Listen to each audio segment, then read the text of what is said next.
We ready? Yes, sir. We'll call this regular meeting for the month of November already. To order, we have a full board here tonight. I'd like to welcome everyone. We always start our meetings with the Pledge of Allegiance. Tonight we have two elementary schools. We've got Park Hill Elementary and Principal Chelsea Lippy, and Spring Valley Elementary and Principal Cappy Edwards to assist us and lead us in the pledge. Hi, good evening, Board and Dr. Allen. Thank you for having Park Hill here tonight. With me, I have 4 students who were nominated by their teachers for displaying responsibility, which was the Character Strong word for the month of October. So I have Charlie Manning,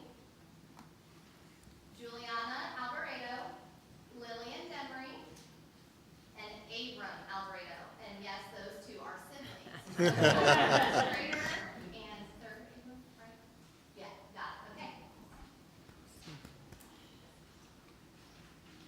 Good evening. We brought some 4-year-olds pre-K with us. Yeah. You cannot be sad by watching these pre-K. I also brought the pre-K whisperer because you don't bring 4-year-olds without somebody to help. So this is what happened. And then I'm going to introduce these precious little ones to you. This is, let's see, Kenny Lee. Kenny Lee, come on. She's like, are you kidding me? Yeah. Look at that smile. Emmerich Solis. Oh, I'm sorry, I said Kenny, but that's Henry, sorry. That's his brother. Emmerich Solis. Karina Defo, sorry, Karina Defo. Quinn Huber. And Reese Mills. And one little fun fact, Karina, can you turn around and tell them hello in your language?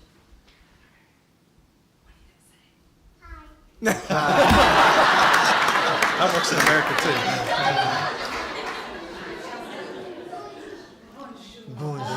She says bonjour to our whole cafeteria every morning. That works.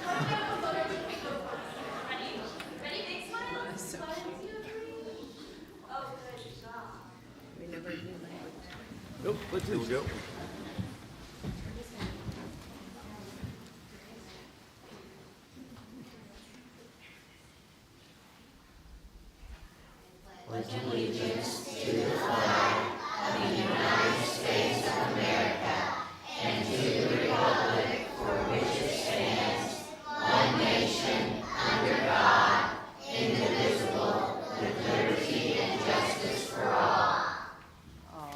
Good job. Thank you.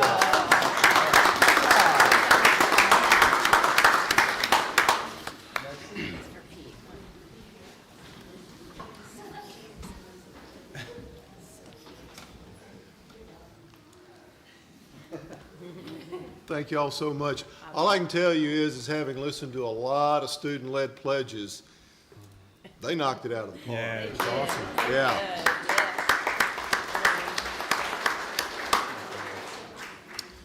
We started something new as part of our meeting opening regimen. Is that a good word for it? Protocol, procedure, district mission statement. Yes, sir. Our district mission statement is that Midway ISD will maximize individual potential within a learner-centered and supportive environment to prepare students to excel in a global society. I shan't editorialize on the mission statement tonight because in our recognitions, you're going to see the result of all that hard work. We have a lot of kids to recognize tonight, and I think that you'll see that this mission statement's at work and that we continue to be inspired by the work of our teachers and our young people every day. Thank you, Dr. Allen. So with that said, we have recognition tonight. We've got a lot of recognition. We'll take a pause after it, and for those of you who have something better to do on your Tuesday night than stay for the rest of the board meeting, although it's a public meeting and you're welcome, we'll take a pause and let you leave. But Ms. Vick is going to assist us with recognition tonight. We're going to start with our November Awareness Days. Dr. Allen. Yes, sir. So, as is our custom, I like to remind everyone of what our November Awareness Days are. These are in board policy or law. Some of them are optional, some of them are not. November 3rd was the Father of Texas Day. November 6th through 10 was National School Psychology Week. November 8th was National STEM Day. Science, Technology, Engineering, and Mathematics is what STEM stands for. November 11th was Veterans Day. Very proud of the work that our school district did to honor our veterans. I hope you got to be a part of that. November 13th was World Kindness Day. That was yesterday, so we don't have to be kind today. November 13th through 17th is Generation Texas Week. The 15th is Education Support Professionals Day. And then National 16 is National Parental Involvement Day. So those are the days we're to recognize in the month of November. Thank you, sir. That said, one of the references following the district mission statement, demonstration of that mission statement in action, our national merit folks. Allison Smith, principal from the high school. Thank you. Thank you, members of the board. It's my honor to present our students to you tonight. I get to start off the recognitions with our highest number of national merit honorees from the College Board that we've ever had. We set the district record this year with a total of 24 honorees. This year's recognitions include 8 commended scholars, 3 National African American Recognition Program scholars, 13 National Hispanic Recognition Program scholars, and 2 National Indigenous Recognition Program scholars. Out of over 1.3 million juniors who entered the 2024 National Merit Scholarship Program by taking the 2022 PSAT, they take that their junior year, Midway's 8 commended students scored among the top 3% in the nation. And students, we're getting ready to call your name when you come forward to the front to get your certificate. You're also going to be presented with a box of cookies from the Education Foundation in honor of your award. So we're going to start off real quick with our commended scholars first, and we're going to start with Cole Baldwin.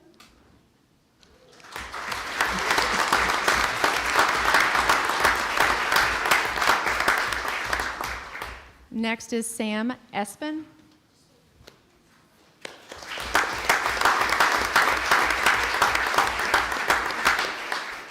And then I have Oliver Hanchy.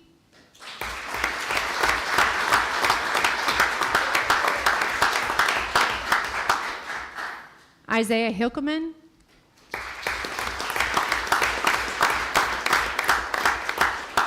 I'm just going to add, we are missing a couple of our kiddos tonight because there is an orchestra concert going on, and many of these young people are in orchestra, so that's where Isaiah is tonight. I have Cameron Johnson up next.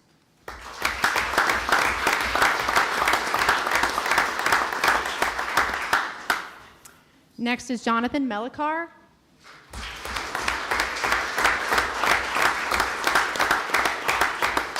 And this next piece, I want Jonathan to turn around so y'all can see his face here in just a moment. Jonathan also earned a perfect score on the ACT of a 36.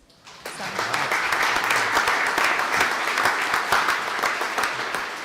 Next, we have Harris Meyer.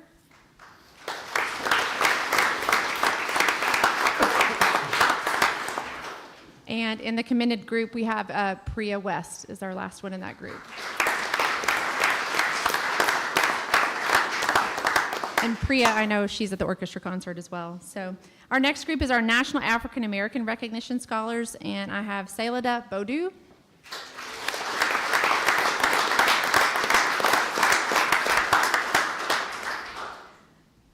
Caitlin Robinson.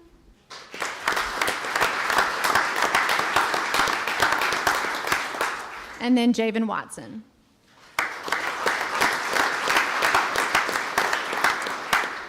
And to my knowledge, this is the largest group of our National Hispanic Recognition scholars that we have. First is Mia Campos Martinez.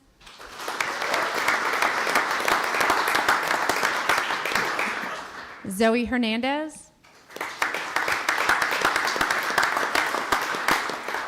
Maria Isabel Hinajos.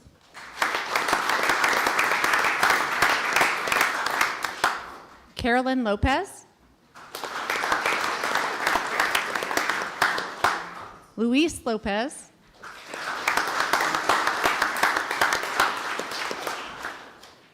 Then I have, this is Luis, yes. And then I have Gabriel Lugo.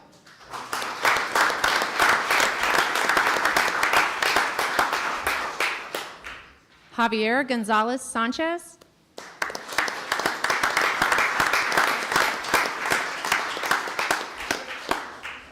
Okay, Gabriela Gonzalez Alanis.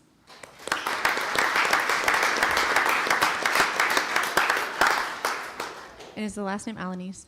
Okay, that's what I thought after I said it. Sorry. This is Gabriella. Mhm. And then I have a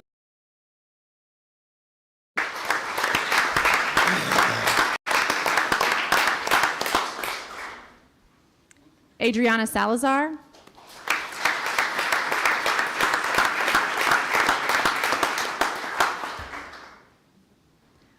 Wyatt Thaler.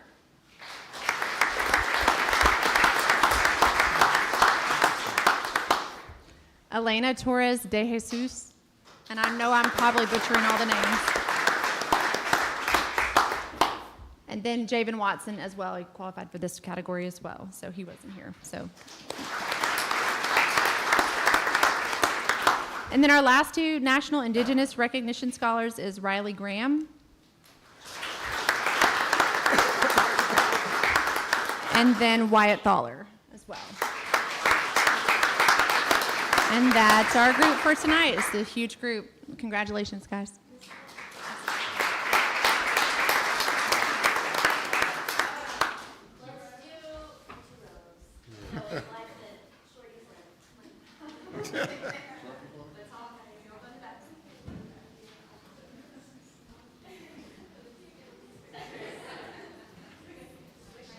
It's a whole bunch of kids. That is.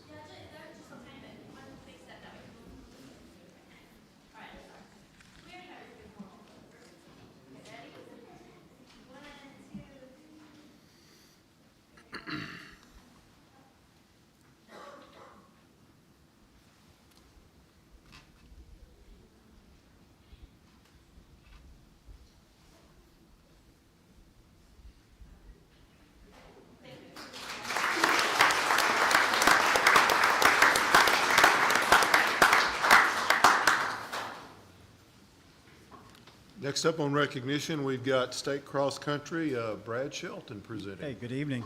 It's my pleasure tonight to recognize our state cross-country athlete, Jack Sterrett. Jack, if you come up.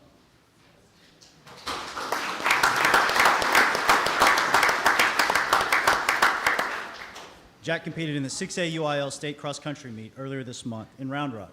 This is his second trip to state, where Jack finished 36th out of 150 runners with a 5K time of 15:49, improving his state time from last year by 46 seconds. Wow. Jack is coached by Coach Capron. Coach, you want to come up?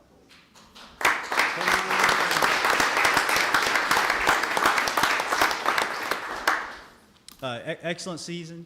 Certainly something we are all very proud of. Mm-hmm.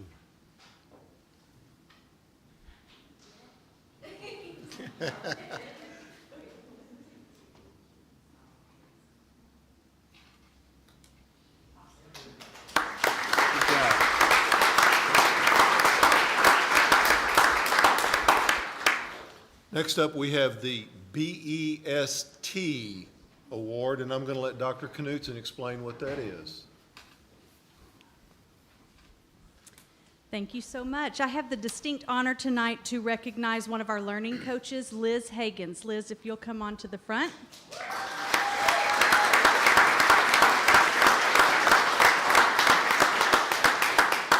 Liz is a 2023 recipient of the statewide BEST Award, which honors dedicated public school educators in Texas. BEST stands for Baptist Educators Serving Texas.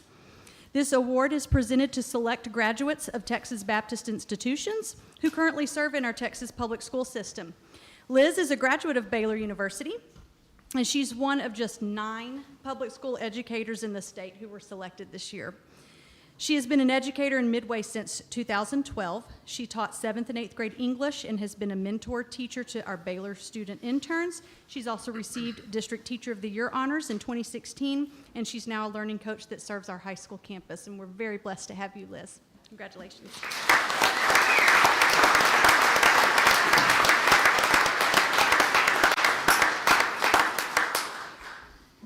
Next up, we have the Extra Mile Hero, and Dr. Pena is going to present that award. All right, tonight we are honoring Park Hill Elementary Instructional Assistant Adrian Pollock with the Midway Extra Mile Hero Award.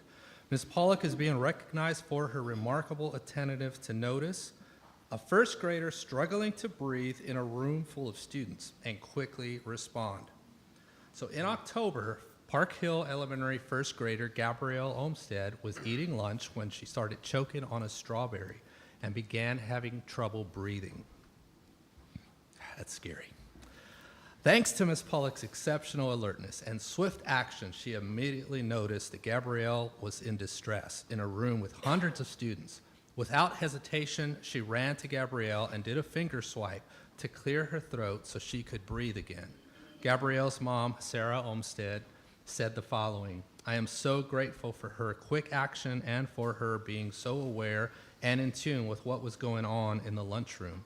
If she had not been there, there could have been a much different outcome. She is a hero." So, Gabrielle,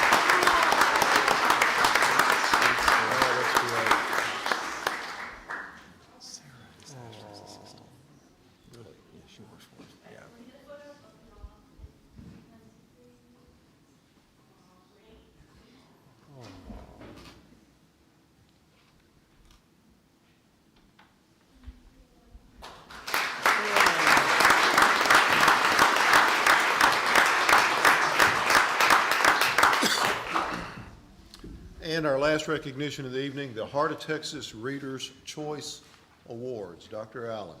Yes, sir. Midway ISD schools are consistently recognized as some of the best in Waco, and this year is no exception.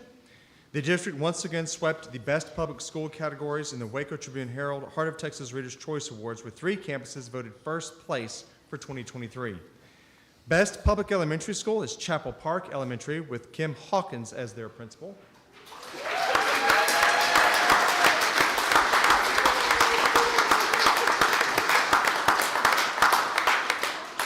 Best public middle school is Midway Middle School, with Jay Fisher serving as principal.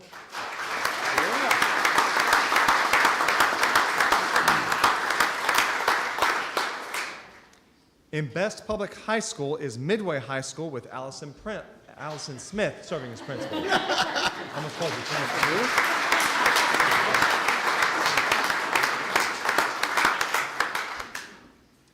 It's just a continued testament to the hard work and dedication of our teachers, our parents, our students, and the support staff that helps keep our campuses running at such a high level. And again, once more, thanks to our principals who are in charge of those buildings.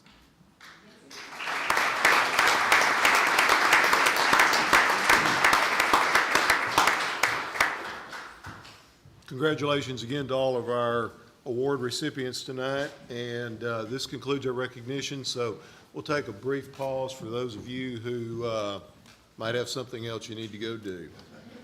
Can Ms. Hawkins remind us how long Chapel Park Elementary School has been open now? She didn't hear you. Dr. Allen can answer that. 2 years, I think. Yeah, Yeah, Chapel 2 years. Park, it should be noted, It's yeah. outstanding. Good point. They're in their Yeah. second year. I'll be right back. You sure?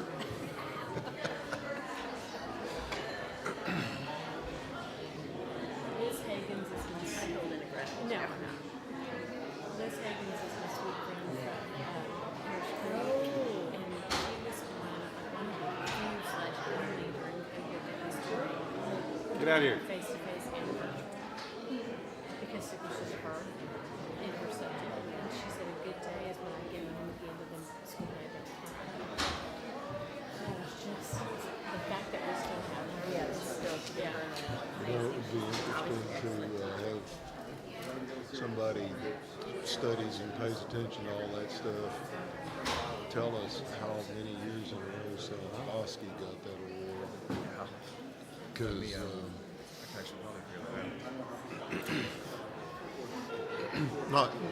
not for a shade on Sarah Oski, but I just Right. know back when we were It's a work. Go ahead, I'm sorry. No, when we were, doing the rezoning and all that, there's all those people that wanted to make sure they didn't get rezoned to that school. That's not the connection I was making, but yes, sir. Yes, sir. Well, that's the connection I was making. Yeah, I wasn't. You weren't here for that, that I fun. wasn't. I've heard a little bit about it. Staff did a great job getting us positioned to do what we needed to do on that. What's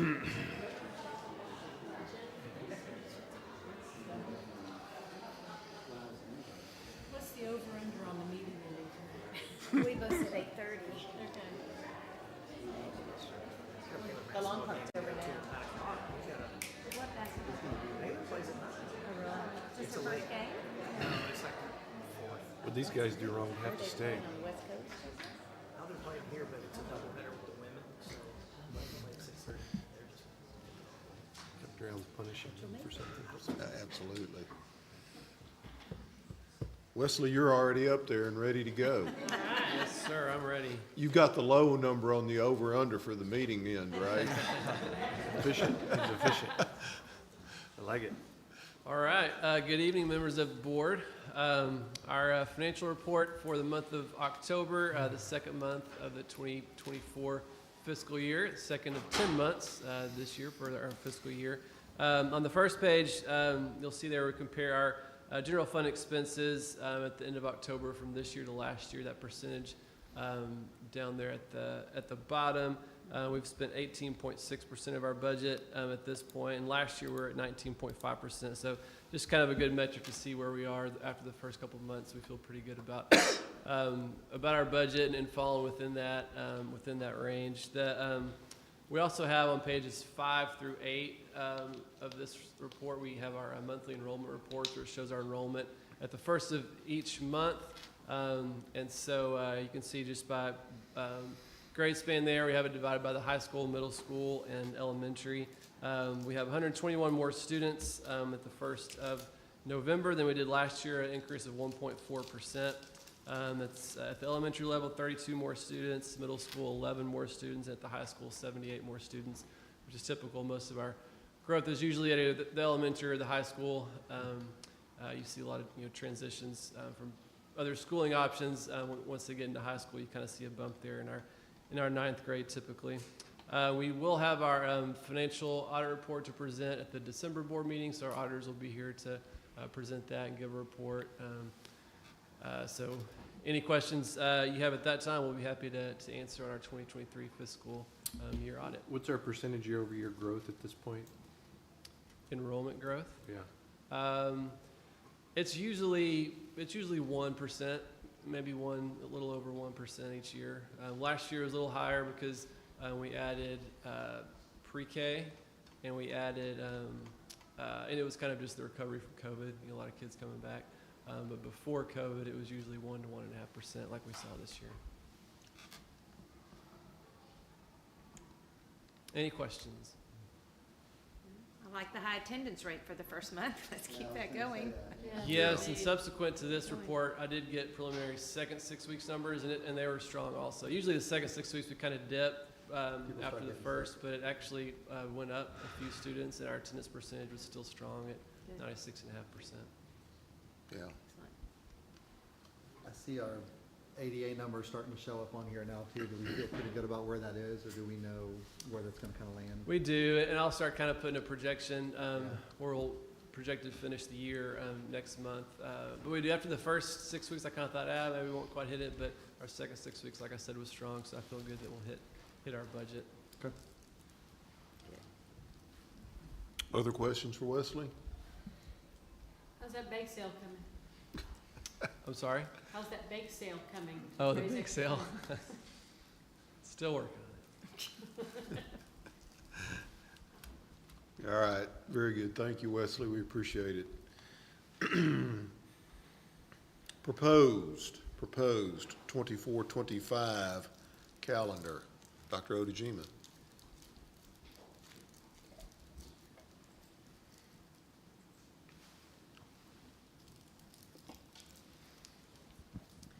It is hard to believe we're working on the 24-25 calendar, but here we are, and we have some draft calendars to present to you.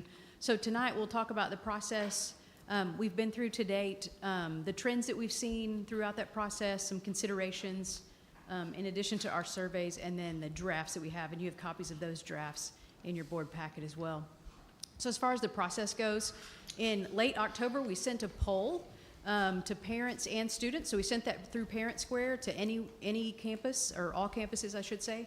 and had almost within a 24-hour turnaround over 400 parent responses and over 100 staff responses. So after that time, the numbers climbed a little, but that was the bulk of the results that came in very quickly. And the prompt was for them to give us the things that we should consider when drafting a calendar for the next school year. So they could comment on anything.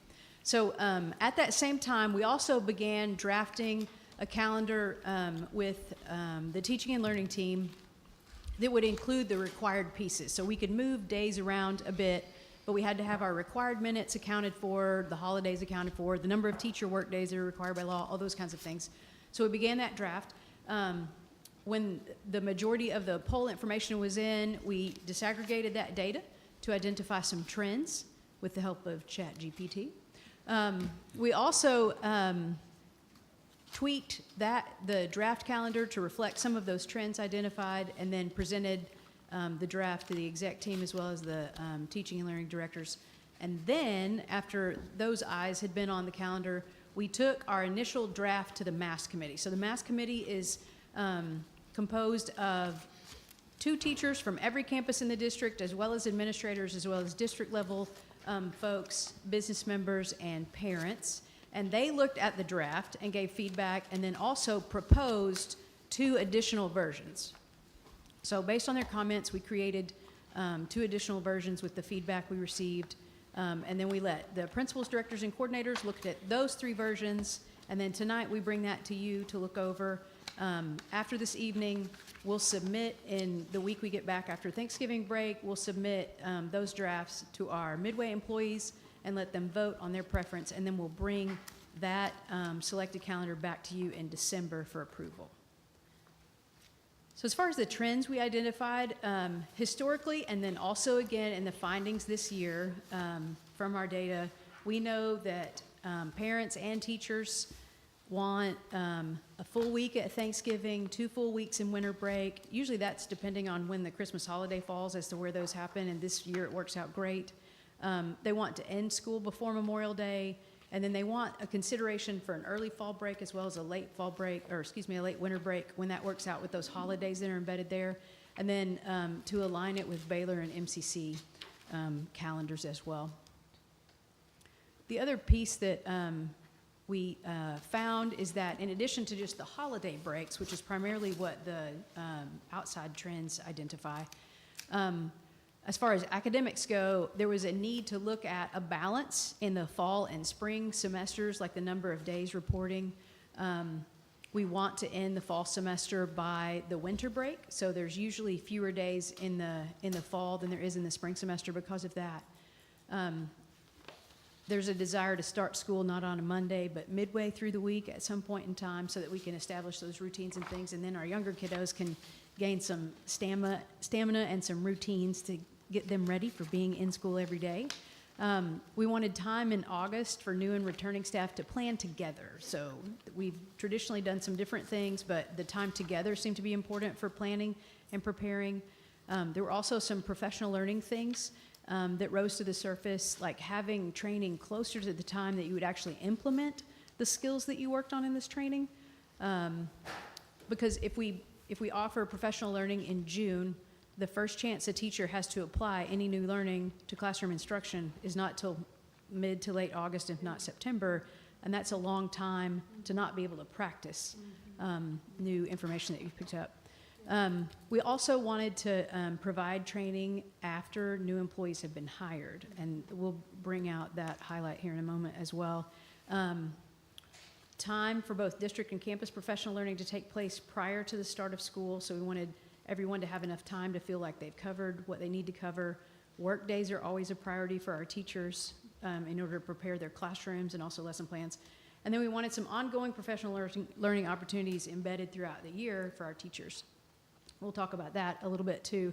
So as far as considerations for new staff, you've had this information presented to you in several different ways, but we know that our onboarding of new employees has been in the range of 130 to 150 teachers regularly in the last several years, some a little bit higher, some maybe a little bit lower. But we've traditionally provided the curriculum instruction style professional learning throughout our summers. So in past years, we do that throughout our summers. But what we're finding now is when we're bringing on these new hires, they are not all hired in March and April and May, when they may have traditionally been hired in past years. So if we offer a training in June, we're still in the middle of hiring season, which is a bit problematic because not everybody gets the information that they need. And they certainly don't get to work together, the veterans with the new hires either. It's also incredibly helpful to have veteran staff with new hires. So that's part of the design of this new calendar and what we considered, because having someone who's actually looked at the curriculum and knows what to do in theory, having that presented is fantastic, but also having someone who's implemented that on the ground side by side with you is very helpful to new teachers to the system and allows us to talk about our actual practices in the classroom.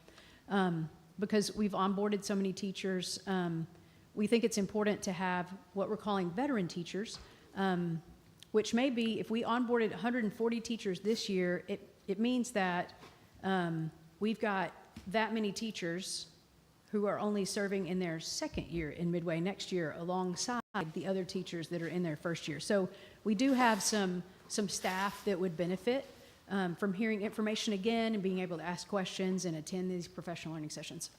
For that reason, we looked at starting 8 or 9 days before school starts, which is a bit earlier than what we've done in the past, but it would allow us to embed this time with new employees as well as returning employees so we can make sure that everybody has the tools that they need before we start the school year.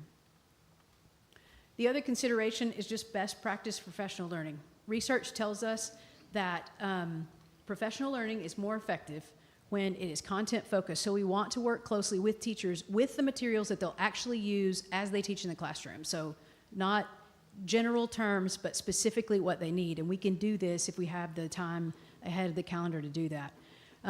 It also needs to incorporate active learning, so it means hands-on. So that's why it's important to have the veterans with the new teachers, because you can talk about practical applications in the classroom and experience this. Collaboration that's supported through professional learning sticks, those teachers together, we believe is important for that. Modeling these kinds of effective practices, having veterans there with our new teachers is certainly going to be essential in that training process. Building and establishing coaching support and expert support. So what we want to do is not just create district experts as the support, but also veteran teachers. So we'll have teachers assist us in onboarding these new employees so that the teacher knows I can call the teacher who also teaches this grade level at another campus to get information or ask questions or ask for guidance. We want opportunities for reflection and feedback, and we'll have that throughout this time. And then effective professional learning is of sustained duration. Just hearing it one time, what we refer to in education jargon as sit and get, does not last. So we want them to be able to hear it and interact with it, but then also have some follow-up throughout the school year in these other training dates so that we're touching base again on the things that have worked well with what you learned originally and the things that maybe we can still offer some more support through. So that's the considerations that we had as we looked through the drafts, or we created the drafts. So all drafts that you have copies of, ABC, they all include the required 75,600 minutes plus some banked minutes just in case we have issues, as we did like this year when South Bosque had some plumbing issues before school started. We had banked minutes, so they won't have to make up an extra day because of that, because we included that in our calendars. They include 2 bad weather days just in case we need those, and the state requires us to have at least a minimum of those anyway, either in banked minutes or like official weather days. They all include 187 teacher work days. So by law, a teacher contract is 187 days. So wherever we put the days, they're still got a total, the 187 requirement. They all include a full week at Thanksgiving, 2 full weeks at winter break, a full week at spring break, and then an October, February, and April mid-break. So that meets the criteria that was outlined in some of those trends that were requested. They start midweek, so nothing starts on a Monday. They front load the time in August, and then there's embedded professional development days throughout the school year. So that's all 3 drafts. So some other similarities you'll see specifically is that the August PD, it does start us early. The new teachers are the red dates. So in A and B, the new teachers come back on July 30, 31. I shouldn't say come back. They arrive here for the first time ever on July 30 and 31. And then all staff come back on the 1st, which is an early start, but it allows us 9 days together to embed the information that we need. And traditionally, we would have had that entire week be new teacher week. But when the new teachers are here by themselves, they don't gain the connections and the practicality pieces that we believe they will gain with our veteran teachers. So there's slight differences in that to start teachers a little bit later in Draft C, but that also impacts the end of school. So some other similarities of those 4 embedded days throughout, and we've talked already about why those we believe are important. Some of those days, like the November date, we've embedded to allow for parent-teacher conferences at elementaries because we need time to do those, and we don't have enough substitutes in the system to cover every elementary teacher. So it helps us to have a day embedded to take care of that. Some of the differences is between the A and then the BC calendar. In fact, the only difference between A and B is the change of the grading period. So some prefer in this shorter semester to have the first 6 weeks be only 5 weeks, and then the second 6 weeks grading period be 6 weeks. So we flipped it, and there's an option for either. So depending on how you feel about a shorter beginning of school 6 weeks plan, or having the shorter one kind of sandwiched there in the middle of the first semester, we'll let teachers choose. We've got a plan to work with both, but some have a preference based on the amount of data and information that they can collect in their classroom in those lengths of time. Another difference is the start date. So new teachers would start on the 30th in the Plan A and B, and they would start on the 1st in Plan C. This does change the end date. So if we move with the later start date, it means that in Draft C, we would attend past Memorial Day. The other 2 calendars are the same end date. We end the Friday prior to the Memorial Day weekend. So as far as next steps, the calendar drafts will be presented to employees for their preference the week we get back from Thanksgiving. So we'll collect that information, and then we'll prepare that for you to present at the December board meeting for approval. Are there questions?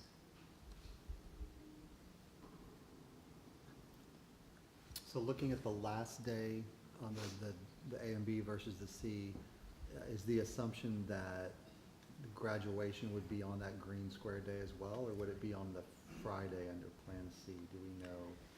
So it would probably be on the AB, it would probably be on the Friday, the 23rd. The 23rd. Mm-hmm. We could do it if we had enough banked minutes in the calendar. We could graduate seniors earlier than the rest of school and still possibly do it that 23rd or 24th. But we would have to look and see if we have enough banked minutes that they could miss those other 2 instructional days. Okay. We have done that before, though. Yeah, that was what I was asking. Mm-hmm. Yeah. Any other thoughts or questions? So with all the talk of the districts that have gone to a 4-day week, did that come up at all in any of the discussions about It creating did. more It 4-day? did. For every person that said we should think about 4-day week, there was one that said, please don't go 4-day week.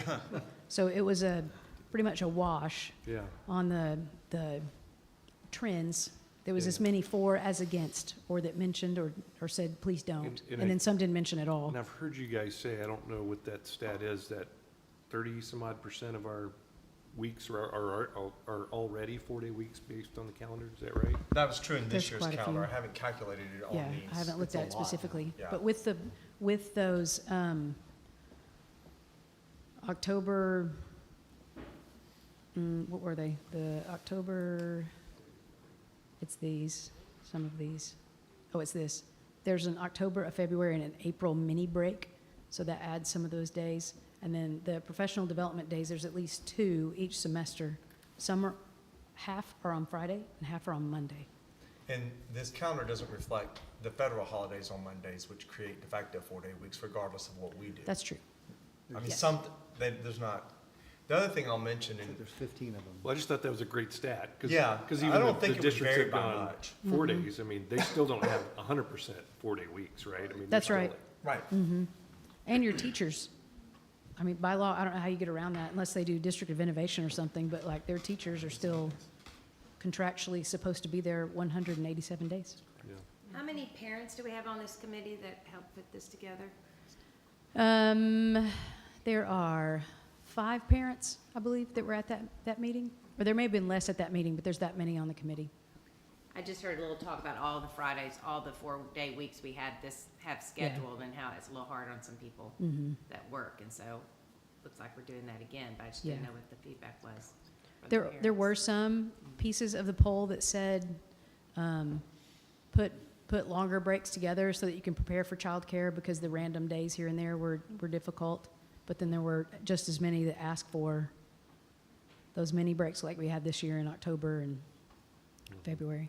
You mean you can't create a calendar that makes everybody happy? We would all be here at different times. Yeah. All right. I'm guessing we've talked through fine arts and what things like band looks like with the earlier start time for teachers, because I know So that what we've done- marching shows can get on the field August 1, so that's what worries me about pulling them out. So what we've done primarily because it's a high school only kind of problem, the high school campus professional learning has been in the middle of the day, so that beginning of day or end of day practices could still occur, and they would do the bulk of their campus training in the middle of the day. Okay. All right, thank you so much. Thank you, Becky. Use of unallocated bond funds. Aaron?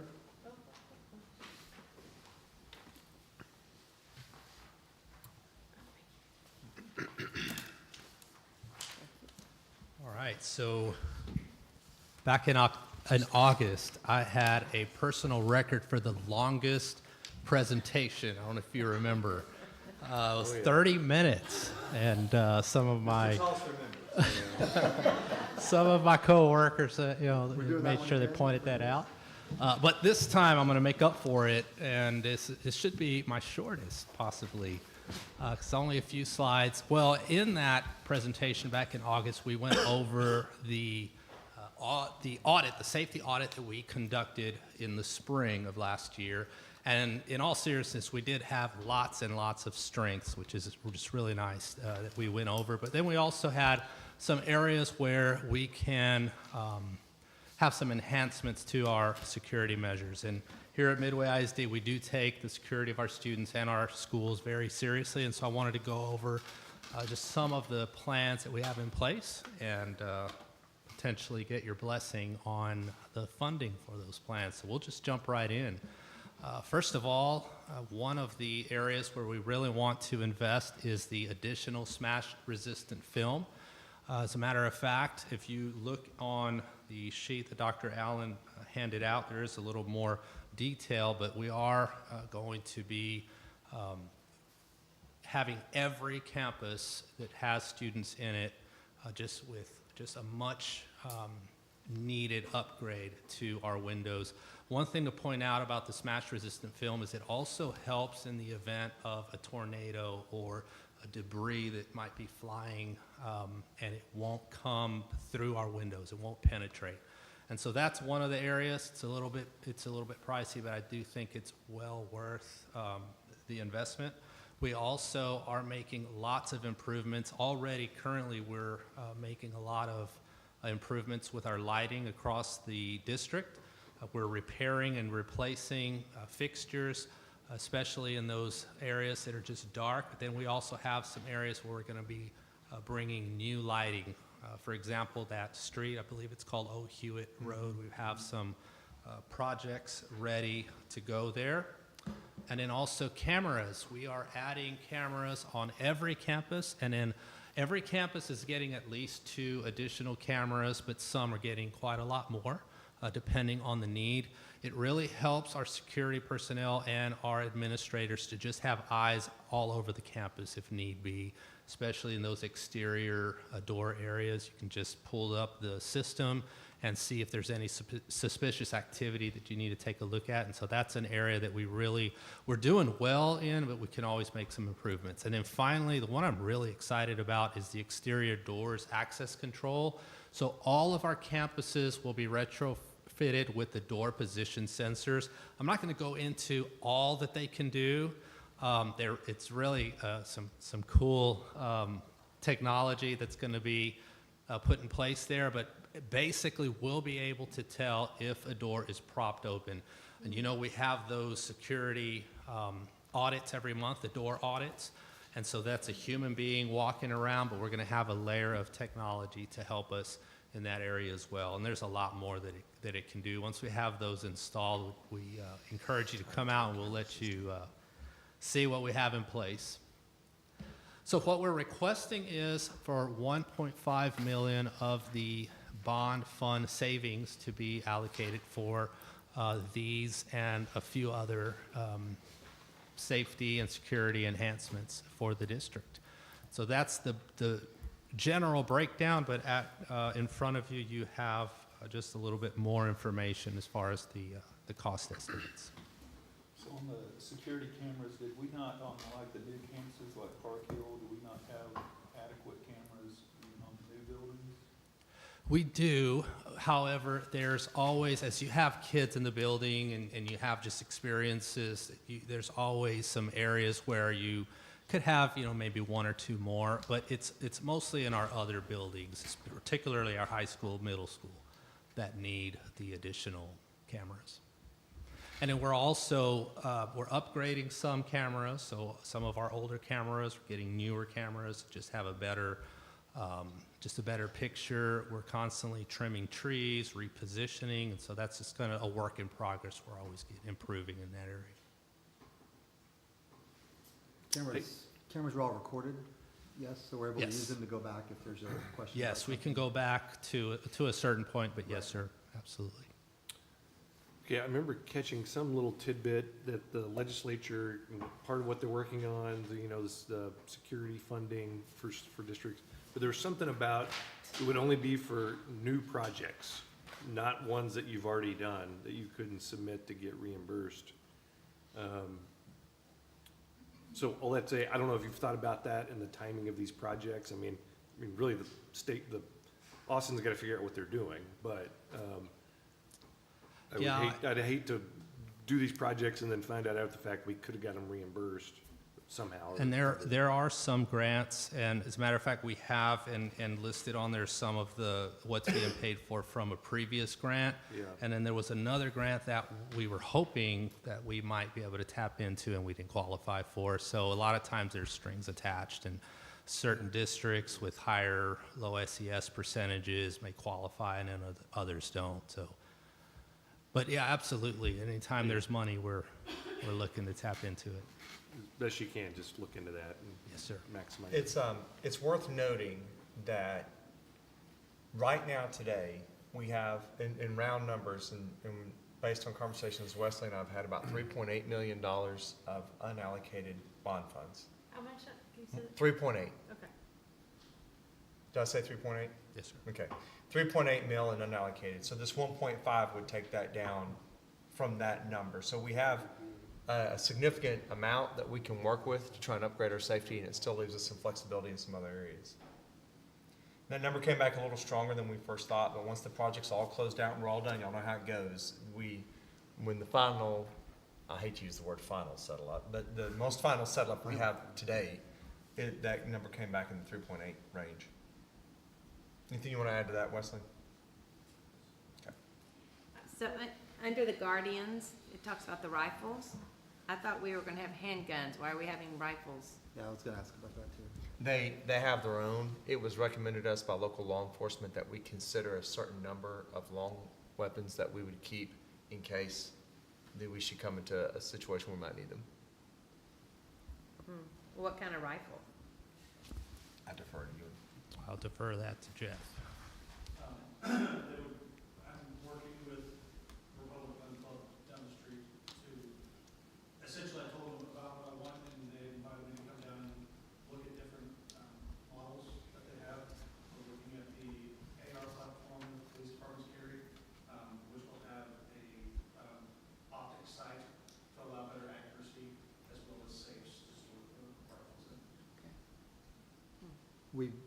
we feel like the guardians will be adequately trained in the use of the rifles as well? Because I know that having used both, it's different. Yeah. They will be adequately trained. I have two TCOL, Texas Commission on Law Enforcement, which is the licensing commission for police officers.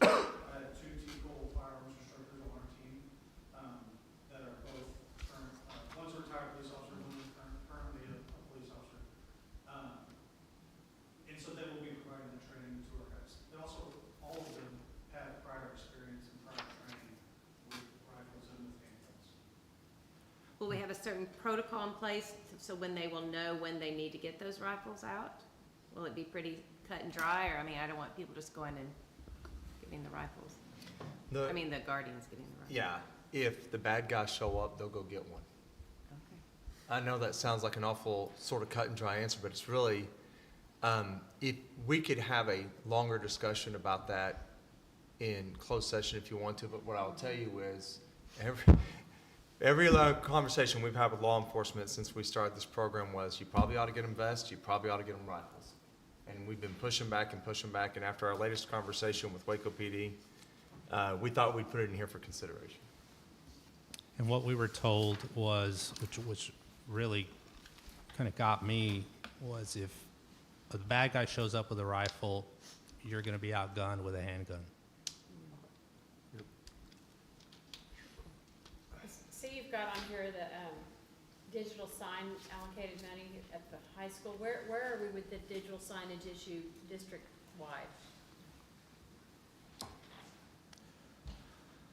That is a great question, Ms. Watts. That's a great question. I'm allowed one and not one a month. We're kind of all over the map. Ms. Marlin has done tremendous research on this. There's no one happier that you asked this question than her right now.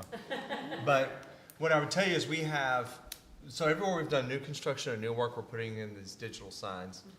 And then we're trying to kind of hodgepodge together solutions with the others as we go.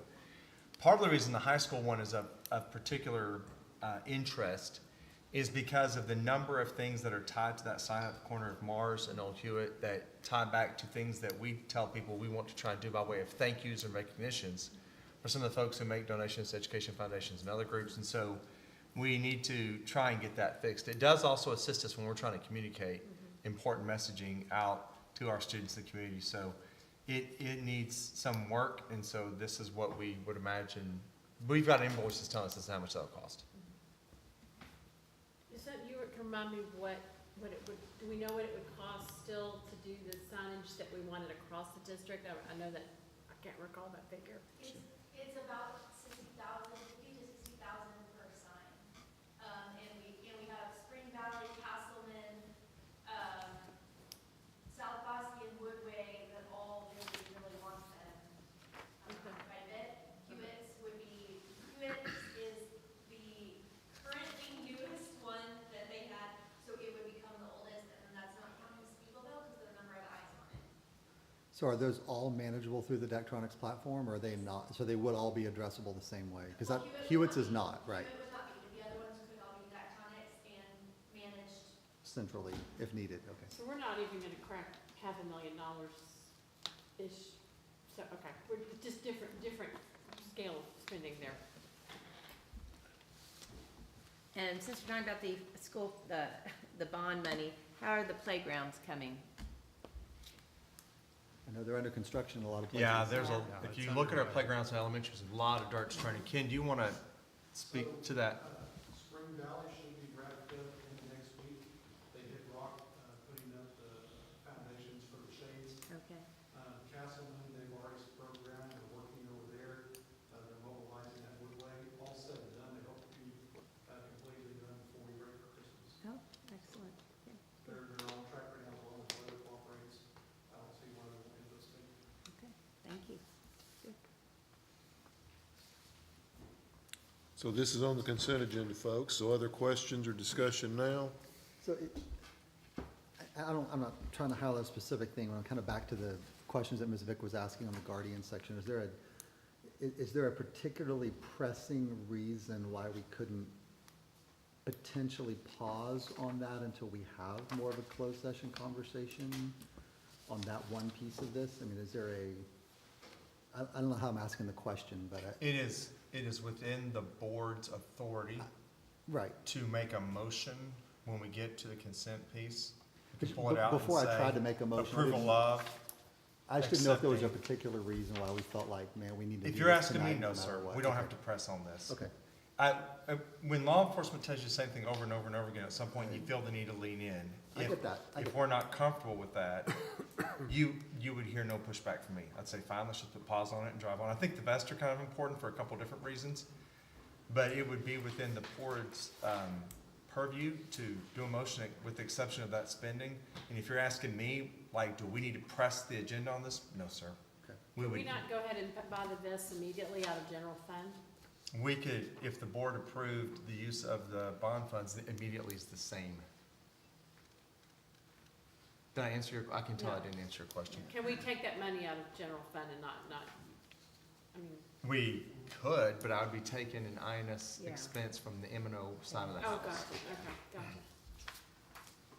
Would we want to do closed session tonight and talk about this? I don't even know. I'm just asking if it's if it's even worth thinking about or if we really need to press on. And mostly it's because you were raising some questions and I think it's worth talking about, so. If it is the board's desire to slow it down, that causes me no heartburn. Let me be clear on that. If everybody else No feels heartburn. okay with it, I mean, I'll go with it. I mean, it's probably something we'll do eventually, right? But from what you said, I guess, but I just don't know that just seems like a jump to me from our handguns to rifles. I understand. I was completely- surprised when I saw that. Officer Foley, what's your sense of urgency?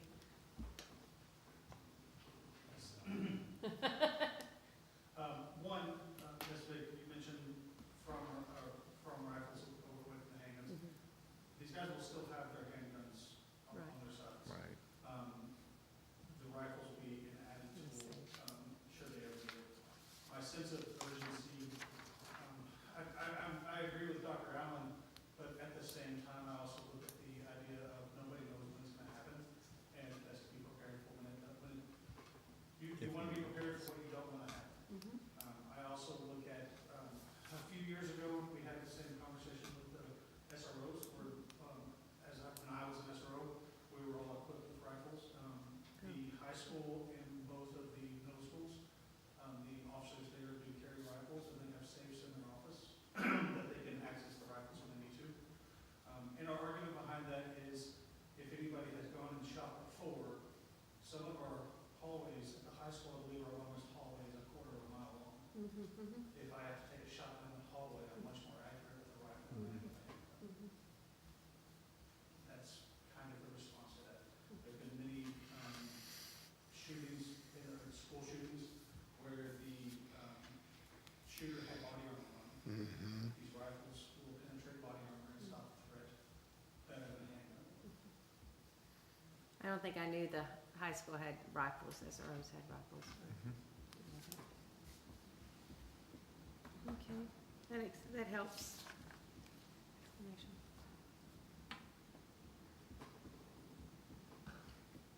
Anybody else? Love the lighting between the high school and the stadium. Love it. Yep, yep. It's been on the list for a while.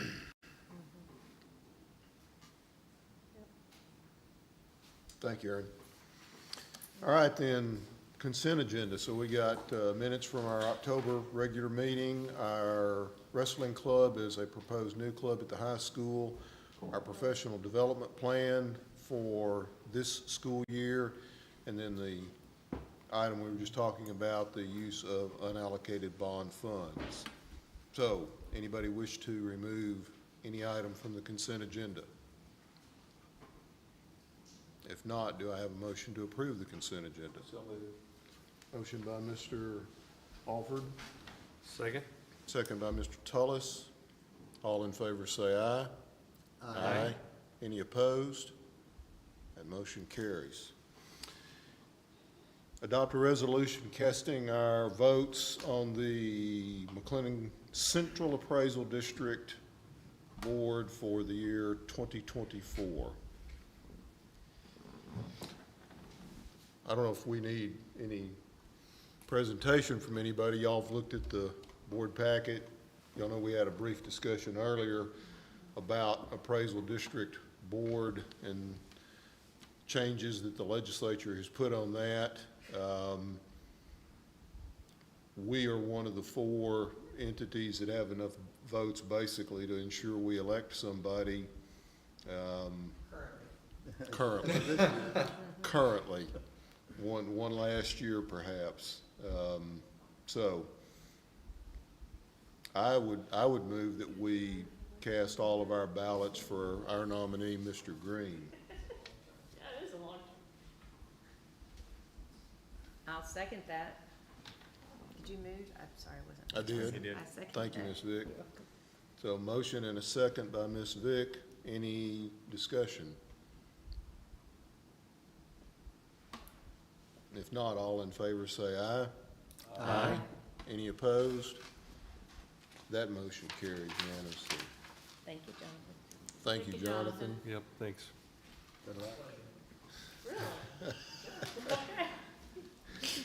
He's got a lot of excitement over the operates industry now. Best agenda item in a long time. Yes. Canvass the votes on our election. Y'all have got that. You can take a look at it. Not much to be said other than a lot of people did a lot of outstanding work in communicating what the facts were. And in my view, that's why you get to, with a reasonably informed group of voters out there, you get to nearly 84% approval because of that. So. At the dais, we provided each of you a packet with the official canvassing documents that we received today. If you look at the order canvassing election returns, you would notice where it says votes for, that would be 6,293. Votes Which against. page? Sorry, there are too many pages. What I'm page? sorry, turn to the flip. I'm sorry. I'm working back and forth between the paper document and Yeah, on the paper this. document, which page? It's the first one past the title page, if you'll look At right the now. bottom? Okay. Yes, ma'am. This one? Okay. Yes, ma'am. 6,000, and we got these documents, what time today, Carolyn?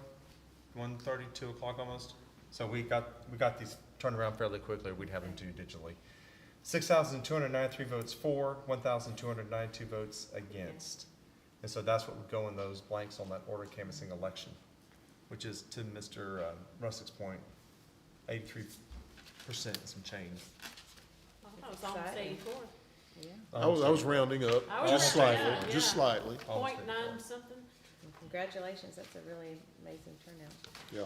Good That's job. almost unheard of. Mm-hmm.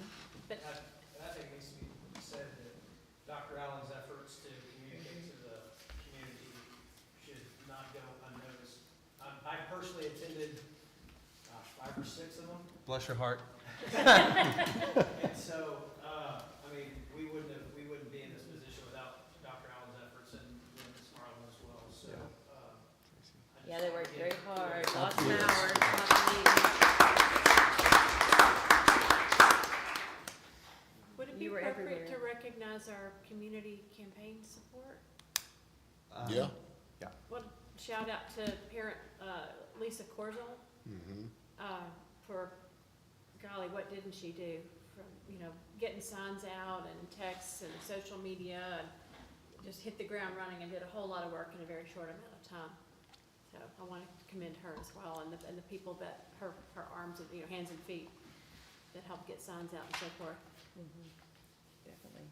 And Trustee Green and his social media fact campaign. That's right. Bravo. Yeah. Very, You're in there very- now, you can't ever leave social media, you're the man. Yep. Turn it off, man. Just turn it off. Yeah. I'm with you. We're glad he didn't. Yeah, take a break. And there are always those that are not going to be persuaded, but you provided a lot of really handy factual information to people that appreciated being better informed. Well, I think that's an opportunity because a lot of those may be parents and we're still going to educate their kids. And hopefully we'll get through this in a year or two and they'll say, yeah, they know what they're doing at that school district. Absolutely. So it's a great opportunity. Absolutely. Well done. Well, thanks to, and the voter turnout, and that 84%, that's grateful to our community. Yeah. Very thankful.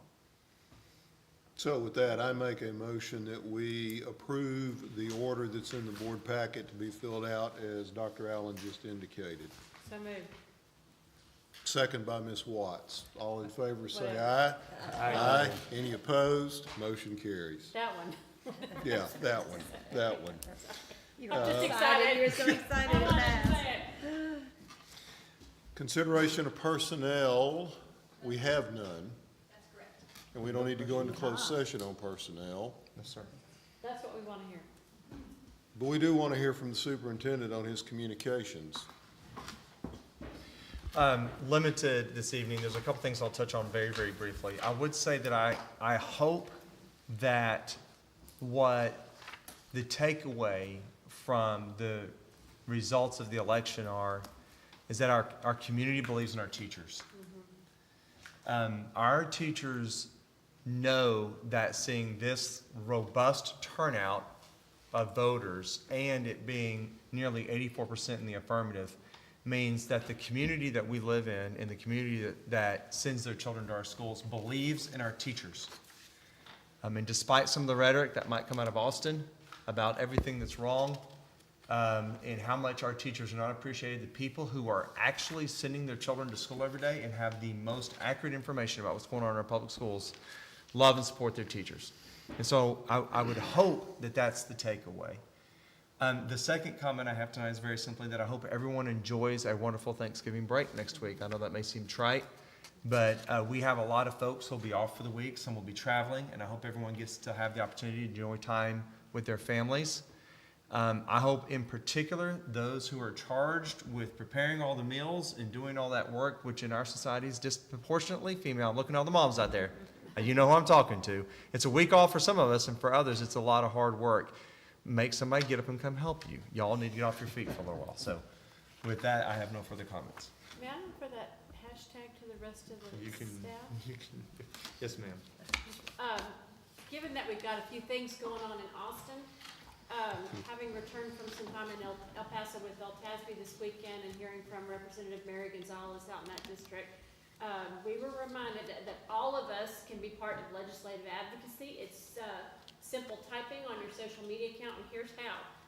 Our legislative staff will scroll through social media looking for specific tags, and so if you will tag this is what's great going on at our school districts with these hashtags, that will come up for our legislators, staff members. It's TextEd, T-E-X-E-D, and hashtag TextLeg, T-E-X-L-E-G-E. So anytime you're on your campuses doing great stuff with great kids, make sure you add those, and then that will pop up so they can really see what actually is going on our campuses. So now you can all go out and be legislative advocates. We should send that out in something. Ms. Marlin? We will. Yes. You may know that already, but I thought it was. It could also go out to the community Also too, go out like to the community, parents. absolutely. So, on that very positive note, we're out of agenda items. We're adjourned. Thank y'all. Well, I wasn't even close to the over-under.